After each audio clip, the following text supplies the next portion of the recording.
Nobody wanted to hire a sass-mouthing thieving Negro, did they? In the 1950s, after the enslavement era, and indentured servitude had ended for the most part, white rich Canadian families realized that they didn't have anyone to raise their kids. So what did the Canadian government do to step in and fix this problem?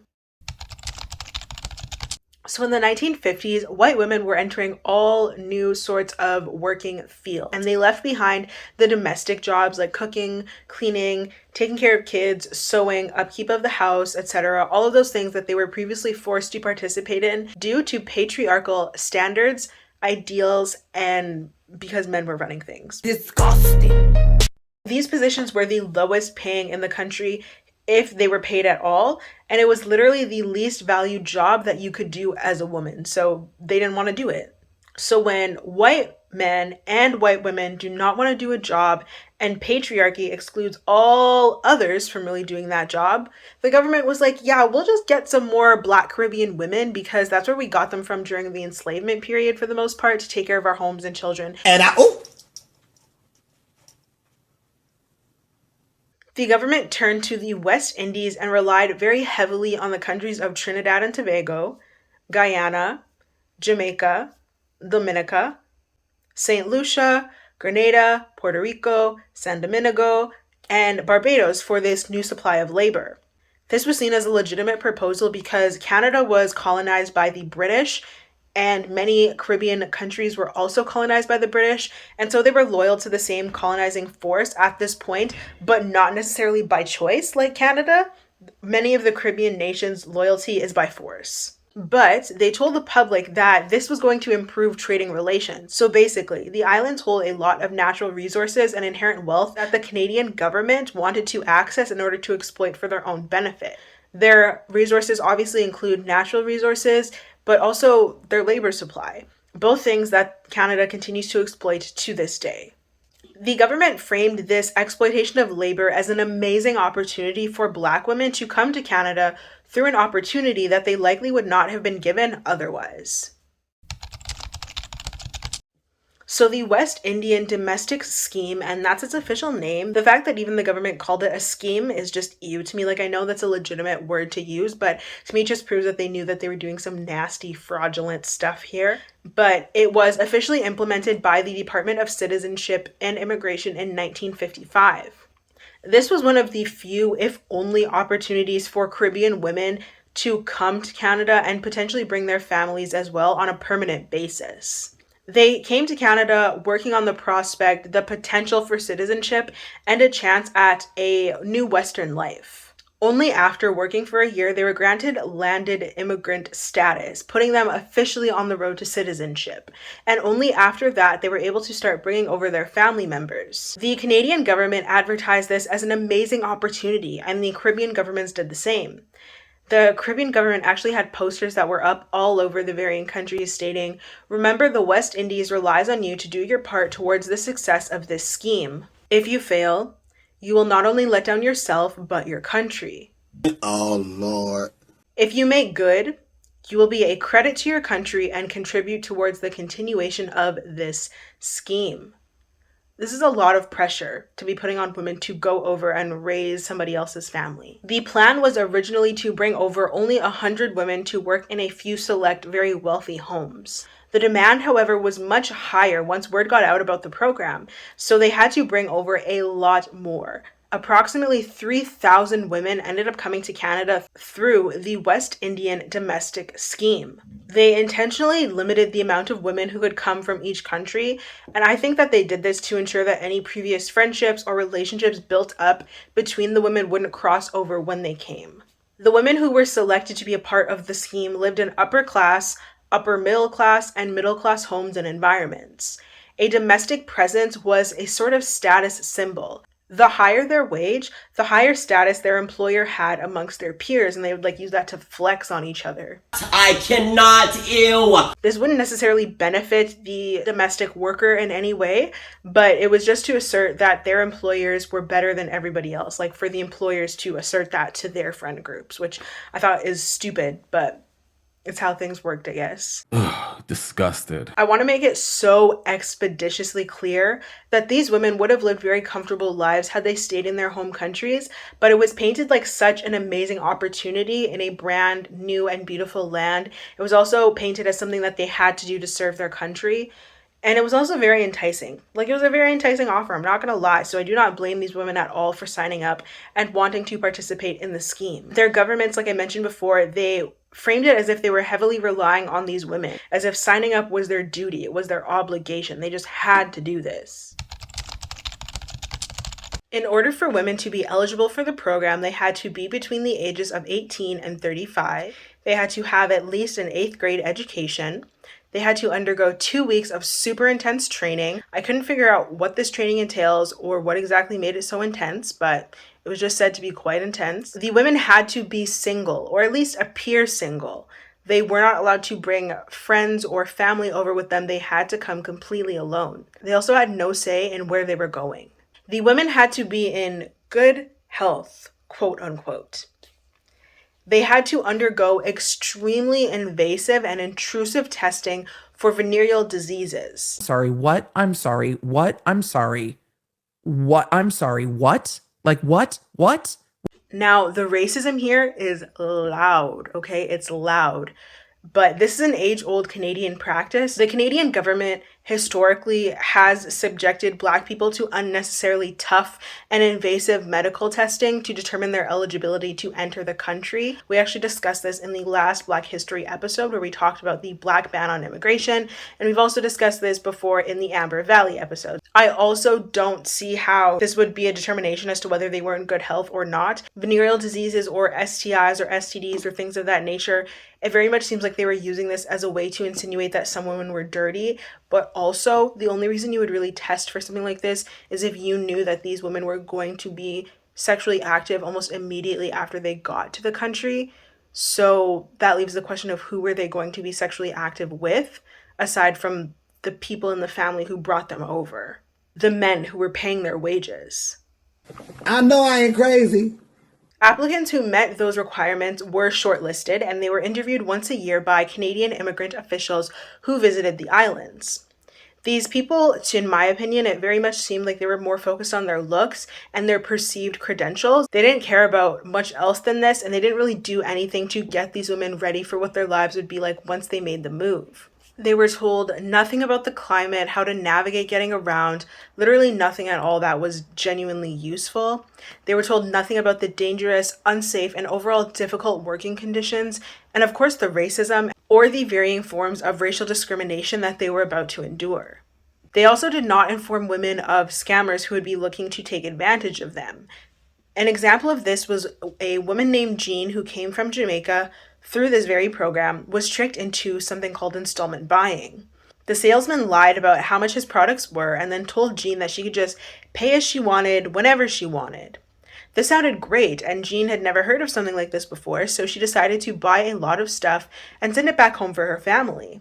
Shortly after, the man sent a summoned letter, and it said that if she would not pay him immediately, then she would be going to jail. So as soon as we find out who you are, trust you will be dealt with. Period. This was not something she had ever experienced back home, and so she was left in quite a dangerous predicament in a place extremely unfamiliar to her without any ability to really make up the pay that she was to give this man. Caribbean women who were allowed to enter were specifically placed in homes by the Canadian government. How they determined who went where is unclear, but they did go through extensive lengths to excessively spread these women out. So in September of 1959, 38 Caribbean women arrived in Canada from Barbados. 20 of them were assigned to families in Montreal, and the rest were spread out amongst Quebec, Toronto, Winnipeg, and Vancouver. In November of 1959, another 32 arrived from Trinidad. 8 were sent to Montreal, 7 were placed in Toronto, 7 went to Oakville, to Ottawa, Carleton Place, and to Winnipeg. The span of 4 months, they brought in the maximum amount of women that they could, which was 280. They made sure to put a lot of distance between this woman so they wouldn't pose a threat to white Canadian culture. There's powers in numbers at the end of the day. So if these women are separated by the vastness of Canadian territories, they cannot build up a sense of community, they cannot get together, discuss their varying forms of oppression in their positions, and they cannot organize against their exploitation. In my opinion, the Canadian government had this all planned out from the start. Black Caribbean women were absolutely vital to building up Canada as we know it today. Like, let's be so for real about that. But this does not mean that they were valued in the slightest. So most of the women who came to Canada through the West Indian domestic scheme ended up living in Toronto and Montreal, as that's where a lot of the rich white families were who requested them. These cities already had a considerably larger Black population than other parts of the country, so luckily these women were able to form some sense of community. Bam! Caribbean women are smart, you know what I mean? So they realized that things were not going to be as easy, breezy, beautiful cover girl as the government had painted it out to be. But when they got here, they realized that things were much worse than they had even thought. They were forced to work every single day, with many being forced to work 18 hours a day, and they were barely paid for their work. There wasn't a minimum wage for these women, but in the Toronto area, most were paid an average of $82 a month, which was $2.65 a day. They were domestic workers, so most lived in the home that they were working in, or they lived in a place that only rented to them because they were domestic workers. They were subject to extreme racism and hostility in all forms by the general public and the very people they were working for. Everything they did was heavily monitored. When I first heard of this program, it immediately made me think of the movie The Help, just in its entirety. That's what I thought about. That happening in Canada. And yet we were never taught about this, is rarely ever shared. The women and their families back home thought this program was going to push them forwards into society.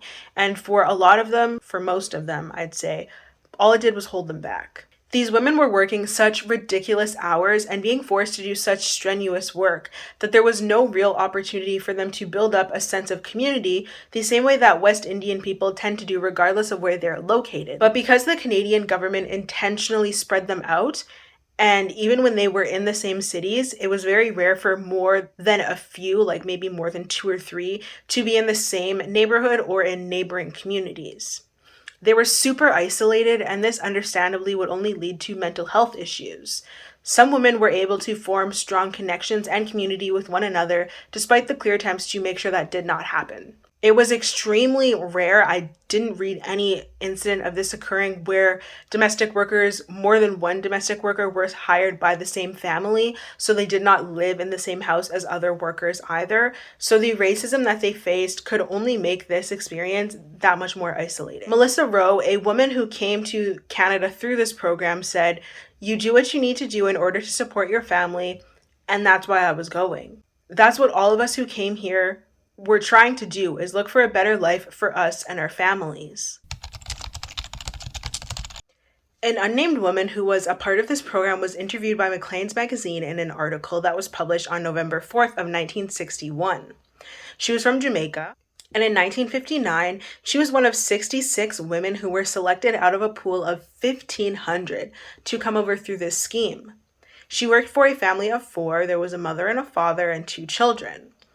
She worked extremely long hours, but they let her choose when she could rest and how often she rested. So she was in one of the nicer homes, I would say. Her workdays began at 7 a.m., in which she became a mother, a maid, and a friend to everyone in the house. She supervised baths, she cooked breakfasts at this time. She would hear all of the children's stories, complaints about their dreams, about their day ahead, and give her advice to them as well. It's giving Aibileen from The Help. Her relationship with the adults was fairly formal. She rarely, if ever, spoke with the husband. Everything that he had to say was told to the wife, and then the wife communicated it to her.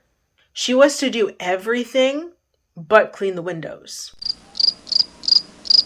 This was odd to me because there was no reason or justification as to why she wasn't to clean the windows.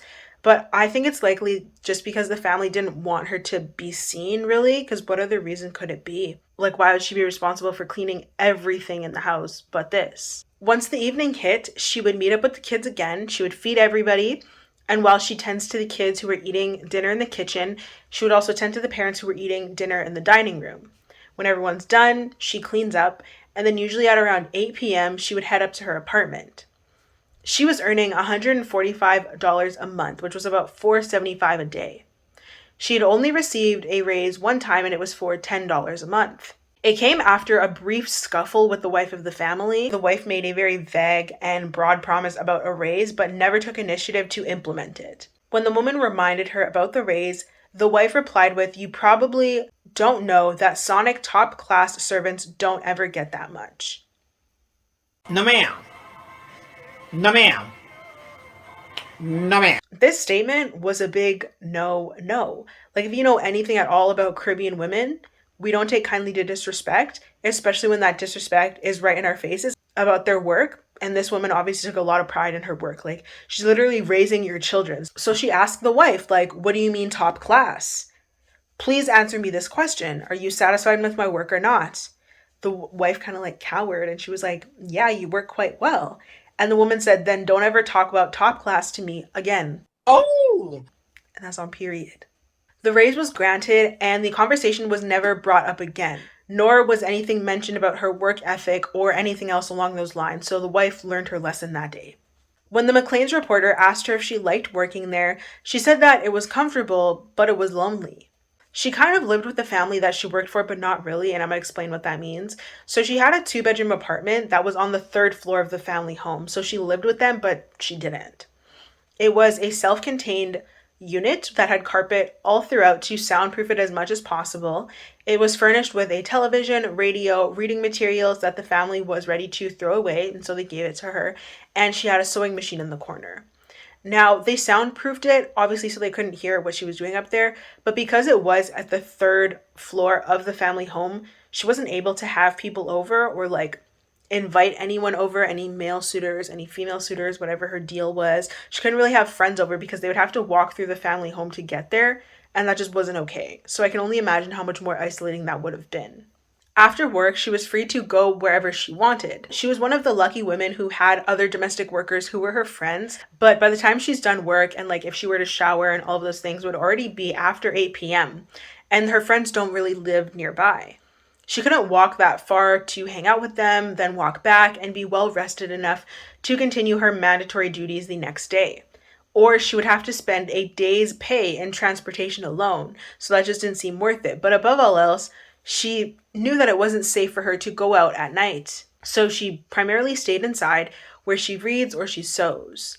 These are things that she enjoyed, but to do it every day and by yourself just does not seem enjoyable long term. The only day in which she got kind of a slight break was Thursday, in which she would work a half day of work, which is still about 6 hours, 6 or 7 hours. So this was truly the only day she really got to do what she wanted when she wanted, whether it be shopping, just walking around, enjoying the company of her friends, or going to a black church to eat, play games, watch TV.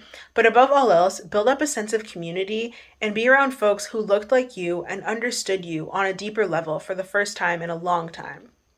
A practice I can only imagine must have felt like a breath of fresh air. While together, they spoke about their jobs, their workloads, the difference in wages, the attitudes and habits of their employers. They also just genuinely enjoyed each other's company, and I bet you she was just counting down the days each week until Thursday arrived. So once their 1-year work contracts were up, they were often left with no place to live, no form of income, and without legal status in Canada. They were brought here, used up, and then abandoned by the very same government who so desperately needed them only a year before. Domestic workers were not permanent at all, and neither was their Canadian status. After their 1 year was up, if they were lucky enough to be employed for that full year, they were eligible for other work opportunities as well as other education. But the only jobs and education that they were offered all fell under the category of domestic or women's work, such as teaching or nursing. After their 1 year work contract was up, they were able to sponsor family members who wanted to come to Canada as well. But the Canadian government didn't really want this to happen. They just put it out there so that it would be something enticing for them to want to come here in the first place, because they made it an extremely difficult process. Some women were also able to sponsor their fiancés, but they had to marry them within 30 days of their landing in Canada. So 30-day fiancé vibes before TLC ever thought about that show. When I was doing research, this part to me was kind of confusing because the requirement was that they were single, that they were not in a relationship, they weren't married. But if they were granted the ability to bring their fiancés over, it was an extremely difficult process. Oftentimes, the immigration worker would assume that the women were lying, right? Because they had to be single to get into the program. What's not clicking? Or they found out that the fiancés were black, so they didn't really want them here. They would keep delaying the arrival of the fiancés for as long as they could. And they told a woman that should you remain interested in this matter, this case could be reviewed in 6 months. What the hell is even that? Many others would be told the same thing and would wait this time frame only to receive a letter saying that their fiancé was not a part of a class of persons admissible to Canada. This is literally the same terminology that was used during the time period that we talked about in the last Black Canadian history episode, the Black ban on immigration, like 1910, 1911, 1912. Once their programs were up, many were fired by their employers. I couldn't really find out why, but I would assume that once they were granted official Canadian status of some sort, their employees would have to pay them more or pay them adequately, as they now had status in Canada, so they were considered under the Canadian branch. They weren't just temporary. So after they were fired, they faced great stigma regarding their work experience in Canada, very much like the temporary foreign worker program, which we also discussed in the last Black Canadian history episode. Those who were forced to stick with their jobs were continually overworked, underpaid, and treated unfairly simply because nowhere else would hire them. Many refused to stay with these jobs, and so they lied about their arrival, their status in Canada, and their work experience. Now, me personally, I support every single woman who did this. Get that bag, sis, and don't let xenophobia or racism get in your way. She's got a point. She's an icon. She's a legend, and she is the moment. Only after living in Canada for 5 years were these women eligible for Canadian citizenship. The Department of Citizenship and Immigration didn't care at all about these women before and after they arrived. When complaints started to come forth and women started speaking up about what they had experienced, then the Canadian government stopped giving automatic landed immigrant status, causing the program scheme to end in January of 1968. This program was in place for over a decade, and yet we've never talked about it formally on a large scale. You don't find that suspicious? It makes me wonder how many grandparents or even parents of y'all had one of these workers in your home, and yet they just saw it as normal, so they didn't really talk about their upbringing with these people.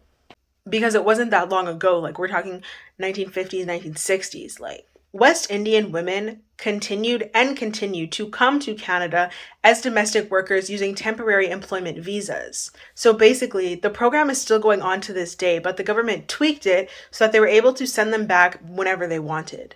Like I mentioned before, we talked about the temporary foreign worker program in the last episode, and the people who come to Canada through this program are granted virtually no protections under the law, but now we're going to talk about how it affects Caribbean women in particular. The implementation of the temporary foreign worker program made things worse for women who came to do their jobs that are considered domestic.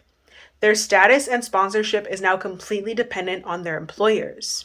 Employers are able to exploit them in literally every way they wish because no one's going to check on them, and what's the likelihood that they're going to believe this woman who's here on a temporary work program than the employer in Canada?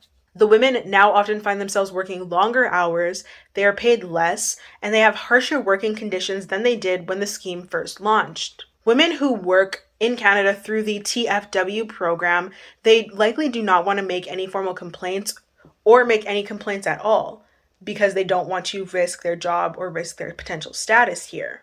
These women are routinely subject to economic abuse as well as sexual harassment and varying forms of sexual assault, even rape. Caribbean women still came forward anyways about what they've experienced, and they talked about the abuses that they experienced and how the Canadian government condoned literally all of it, but more specifically, the racial exploitation. So many came forth that it literally forced the government to fix, quote unquote, fix their policy in November of 1981. The revision to this policy allowed for those doing domestic work on temporary employment visas who have been living in Canada for 2 years the ability to apply for permanent residency. Now, to me, just between you and me right here, right now, I don't see this as a fix at all because their original term of employment is still only a year with the option to extend it. So while it's an improvement, sure, I guess, it doesn't do much to right the historic and current wrongs that have been done and continue to be done to Black Caribbean women coming to Canada on temporary work visas. And that's on a period. In July of 2020, the West Indian domestic scheme was designated National Historic Significance by the Government of Canada. This irritates me on a whole nother level. Something that we're going to notice, and I do have a lot of Black History episodes coming out, obviously in Black History Month, but I've already started doing research for a lot of those cases. So the government continues to do messed up things to Black communities and Black people and then deem it something of national historic significance as a quick fix for what they did, to be like, oh, we're acknowledging it. But they're not really acknowledging it because they don't tell the truth about what they've done. They just brush over it and downplay the harm that they've caused. Well, just as a thought, trash. So we have now come to the part of the podcast where I give my thoughts, my feelings, my opinions about what we just talked about. This is especially irritating to me because when we talk about the feminist moves and the feminist waves and things that have happened in Canada, we never talk about this. We never talk about this. Never talked about the fact that white women specifically were granted the ability to go and work and enter all these new workforces and pave the way, quote unquote, pave the way at the expense of Black Caribbean women coming over here and filling up the jobs that they no longer wanted to do because they deemed it beneath them. It was beneath you, but it wasn't beneath the Caribbean women to come over here and fill those roles. Disgusting! It's also, so it just makes me think of The Help. I just think of The Help hearing about this completely and the parallels between that movie and what Aibileen experienced and between what the women experienced, specifically the woman that we talked about who shared her experience with Maclean's magazine, to where she took care of the kids, she cooked, she cleaned, she did everything, and yet she wasn't really seen as like a valued member of the family. The house would not have been able to function without her, and yet I remember when I was reading that article, it was like, okay, well, the dad goes to work and the mom just gets to go gallivanting. So it's not even like she's working or doing anything revolutionary. Not that every woman has to do anything revolutionary, but they didn't need this domestic worker to come in the house. But they had her just because they could afford her. And they could afford to pay her a lot higher than they did, but they just didn't really want to. So they got to the point where they were comfortable just demeaning her and belittling her and being like, oh, well, not even top class servants get what you get. To like this sort of entitlement to where it's like, I am responsible for bringing you over here, so I get to pay you whatever I want. And that's very much like how the temporary foreign worker program continues to work. And there were women who came to this program and were able to build a new life for themselves and see it as a good thing. But for me, overall, this program shows how comfortable the Canadian government was and still is okay with exploiting Black labor that is close to them and accessible to them. Like the Caribbean countries are much more acceptable than African countries, for example. So they're not going to exploit the labor from there. They're just going to get it from right there. You know what I mean? A couple flights away, it's cheaper for them. And this is something that they continue to do.